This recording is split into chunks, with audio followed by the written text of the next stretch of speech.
Chapter 2. The Letter is Dead. It was a strange thing for a teacher to say. By the 6th week of 6th grade, Miss Hussey still wasn't a disappointment. She had announced on the first day of school that she had no idea what they were going to work on that year or how. It all depends on what we get interested in, or what gets interested in us, she had added, as if this was obvious. Calder Pillay was all ears. He had never heard a teacher admit that she didn't know what she was doing. Even better, she was excited about it. Miss Hussey's classroom was in the middle of the school building at the university school, in the neighborhood known as Hyde Park. The school sat on the edge of the University of Chicago campus.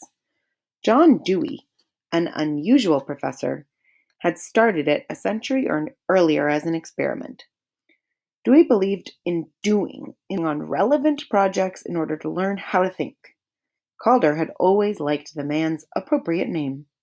Not all teachers at the U, as it was called, still agreed with Dewey's ideas, but Miss Hussey obviously did. They began the year by arguing about whether writing was the most accurate way to communicate. Petra Andely, who loved to write, said it was. Kids like Calder, who hated it, said it wasn't. What about numbers? What about pictures? What about plain old talking? Miss Hussey had told them to investigate. They took piles of books out of the library. They found out about cave art in France, about papyrus scrolls in Egypt, about Mayan petroglyphs in Mexico, and about stone tablets from the Middle East.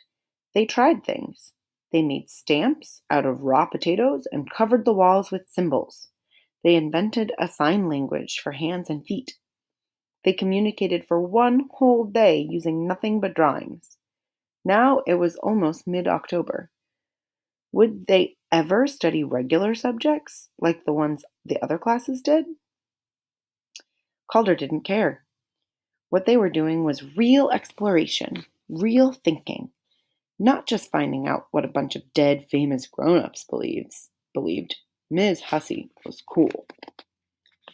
D-E-A-D. She had written it on the board. They were talking about letters that morning because Calder had groaned about having to write a thank you note and said that it was always a waste of time. No one cared what you put in a letter. So I'm remembering the letter from the first chapter and wondering if those 3 people who got that letter didn't care about that letter. Then Miss Hussey asked if anyone in the class had ever received a truly extraordinary letter.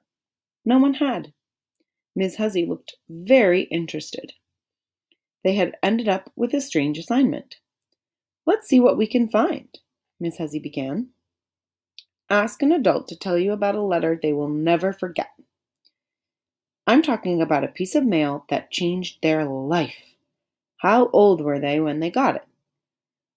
Where were they when they opened it? Do they still have it? Petra, like Calder, was fascinated by their new teacher. She loved Miss Hussey's questions, and her long ponytail and the 3 rings in each ear. One earring had a small pearl dangling from a moon, another a high-heeled shoe the size of a grain of rice, another a tiny key. Petra loved how Miss Hussey listened carefully to the kids' ideas and didn't care about right and wrong answers. She was honest and unpredictable. She was close to perfect. Miss Hussey suddenly clapped her hands, making Petra jump and setting the little pearl earring into orbit. I know. Once you find a letter that changed a life, sit down and write me a letter. Write me a letter I won't be able to forget. Petra's mind was already racing. Calder pulled a pentomino piece out of his pocket. A pentomino. So that's reminding me, the very beginning we learned a little bit about pentominoes. It was an L. He grinned. L for letter. This letter was definitely not dead. L was one of the simplest pentomino shapes to use. So I'm going to pause and go back to the beginning where we saw the pentominoes. Way back, flip, flip, flip.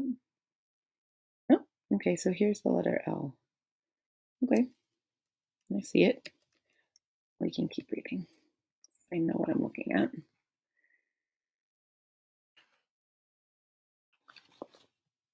So here we are.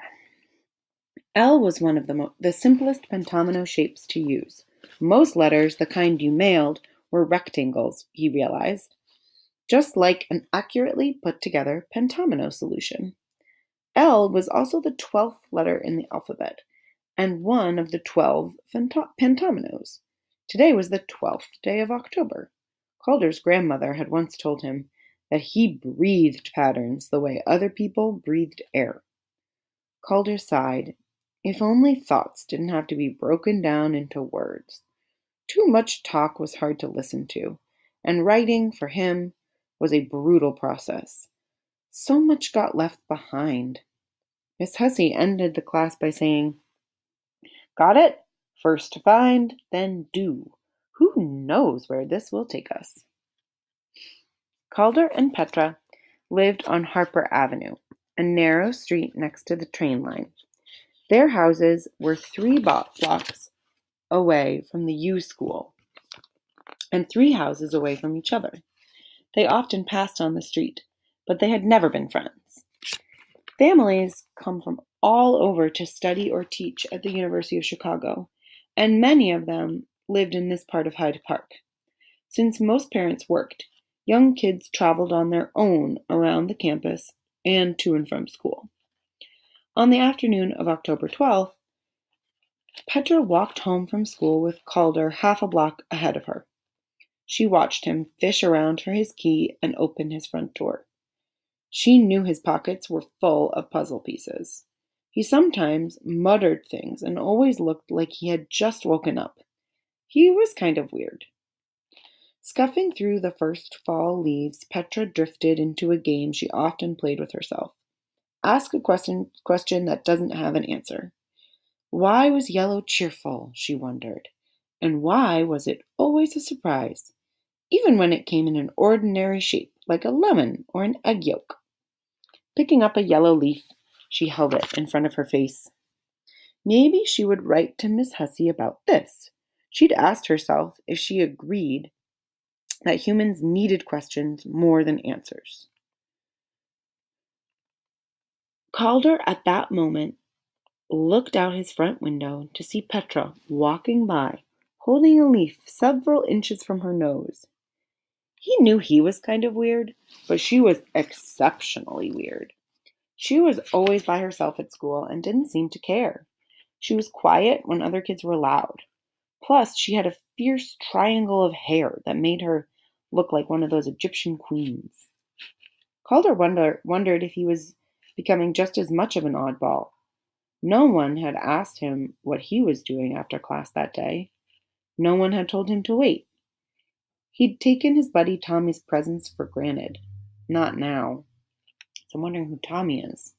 But we'll keep reading. Oh, they're going to tell us.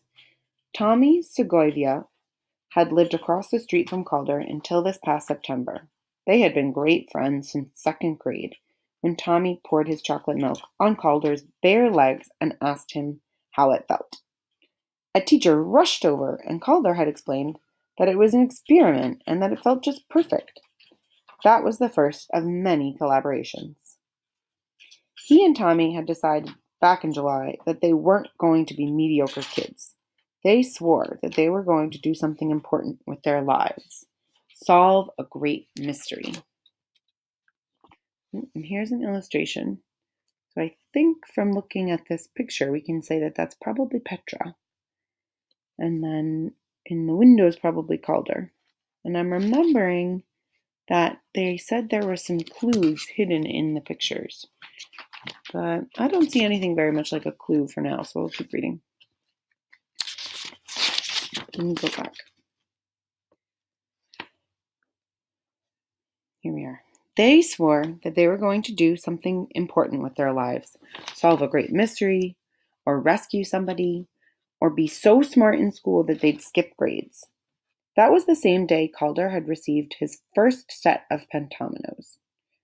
A cousin in London had sent them as a 12th birthday present. There's 12 again. Even though Calder's birthday wasn't until the end of the year. The pentominoes were yellow plastic and clacked against the kitchen table in a satisfying, decisive way. Determined, Calder moved the shapes into one combination after another, flipping and turning them. The biggest rectangle he had put together so far was 6 pieces. A breeze was coming in the back door, and some mourning doves that had nested on the back porch were cooing, making that slippery, burbling sound that Calder always associated with summer in his neighborhood. Every detail of that morning with Tommy was strangely clear. At once, Calder had known what to do. The Y had to slide into the U, which had to fit next to the P. He even remembered the sequence of letters, Y-U-P. He had gotten his first 12-piecer and gotten it fast. When he looked up afterward, he saw the pentomino shapes echoed in the kitchen. The hinges on the cabinets were L's. The water faucets were X's. The burners on the stove stood up on neat N legs. Maybe the entire world could be communicated in some kind of pentomino code, kind of like a Morse code. He knew at that moment that he would be a great problem solver. Or so he told Tommy, who punched him in the arm and told him he had a swelled head. Yep, he'd said with a grin. Calder's head didn't feel too swelled these days. He looked at the clock. He was already late. When Tommy moved away, Calder had taken over his job at Powell's Used Books. Calder helped out one afternoon a week, delivering books in the neighborhood or unloading boxes. With Tommy gone, it was something to do. Calder gulped a glass of chocolate milk, stuffed a cookie in each cheek, and set off at a run. Powell's was one of Petra's favorite places. So here's the same bookstore. It was peaceful, and you never knew what you might find. It looked more like a warehouse than a store. Books were piled everywhere, and the rooms were jumbled together in a mismatched way. Although Petra had been inside many times, it always felt like a labyrinth. A labyrinth is a big maze.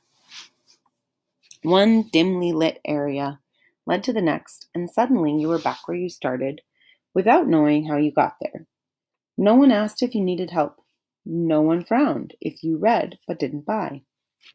Petra's mom had sent her to get milk and bread at the grocery store around the corner. Powell's was on the way. Petra had just settled herself on a footstool with a copy of Kidnapped when she saw a long ponytail whip by. Miss Hussey? Petra stood up carefully. She peeked around the corner, ready to pretend to look surprised. There was no one in sight. Petra looked across rows of cookbooks. She tiptoed carefully through the next room, past English, history, psychology, and pets. So these are all different categories of books at the bookstore. She only wanted to see what Miss Hussey was reading. Darn. The next person she saw was Calder. He was bending over a box of books, a piece of paper in his hand. Don't turn around. Don't you dare turn around, Petra thought. She didn't want anyone from the class to see her spying. She tiptoed around the next corner. Miss Hussey was crouched by the art books. Petra couldn't see what she was looking at, but she noticed several paperbacks next to her on the floor. Agatha Christie, Raymond Chandler. These are both mystery writers. Miss Hussey moved suddenly, and Petra jumped backwards. To her surprise, Calder was right behind her. He had obviously seen what she was doing. Petra cupped her hand quickly, as if to cover his mouth, but stopped before she touched him. They looked equally shocked. Calder, recovering first, peered around the corner. He ducked back in a flash. She's coming! It felt too late to do anything but hide, so they hurried out of history and into fiction. Miss Hussey was at the front desk now. She plopped down her books and began talking to Mr. Watch. the man with red suspenders, who was usually at the cash register. They were laughing. Did they know each other? Can you see what she has? Petra whispered. Calder walked quickly behind their teacher, his eyes on the counter. Miss Hussey never turned her head. Murder and a big art book. Never something, he muttered to Petra when he returned. Miss Hussey left the store with her purchases. A moment later, Petra ducked outside, empty-handed, her cheeks burning. She was furious with herself. Powell's had always been her private hideaway, her refuge. Now she'd spoken to Calder there. She'd practically attacked him. And he'd seen her spying on Miss Hussey. What had she started?